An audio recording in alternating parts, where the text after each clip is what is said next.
Bonjour à tous, aujourd'hui je vais démontrer une solution d'un cas particulier dans Power Query.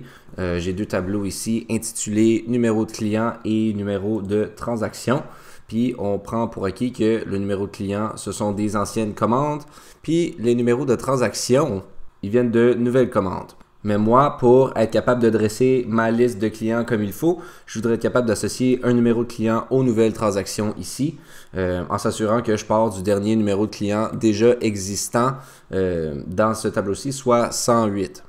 Donc, voici la solution à ce problème, sans même devoir utiliser aucun code ou langage M, donc qui se fait entièrement sur l'interface de Power Query à l'aide de simples outils.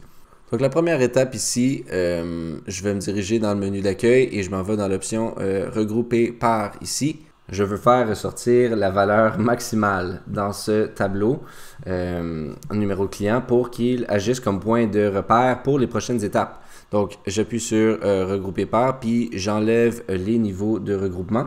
Le nouveau nom de colonne va s'appeler max client.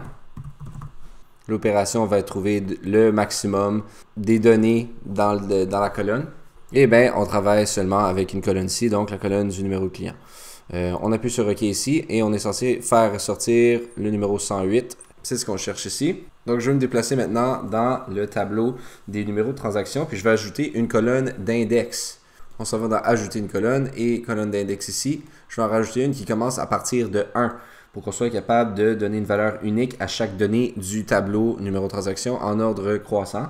Donc, en restant dans la même requête maintenant, je veux me faufiler dans le menu d'accueil et de rajouter une requête. Ça va être soit ici la requête du numéro de max client. Donc, on se rappelle, sur cette requête-là, maintenant, on a juste le maximum, le chiffre maximum du numéro de client.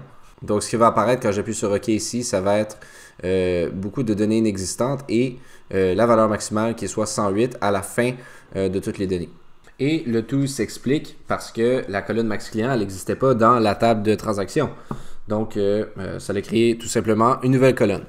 Donc, à partir d'ici, je vais remplir la colonne max client vers le haut avec cette option-là ici dans le menu transformer. Et c'est ici qu'on va faire apparaître les nouveaux numéros de clients en rajoutant une colonne personnalisée. Donc à partir d'ici, on peut nommer la nouvelle colonne comme étant nouveau numéro de client. Oups, client comme ça ici. Donc ici, on veut vraiment faire l'addition de index plus max client comme ça ici. Puis quand on appuie sur OK, ça va faire l'addition de la colonne index et de la colonne max client. Puis puisqu'on a commencé la colonne d'index avec le chiffre 1, ben on va faire l'addition de 1 avec 108, nous donnant la suite logique ou la suite continue même de numéro de client. Comme ça, on voit ici que le numéro de client 109 est associé avec la première nouvelle transaction, si on les met un à côté de l'autre. La dernière étape ici, c'est tout simplement de filtrer les données inexistantes pour avoir un tableau plus propre. Et voilà, le tour est joué.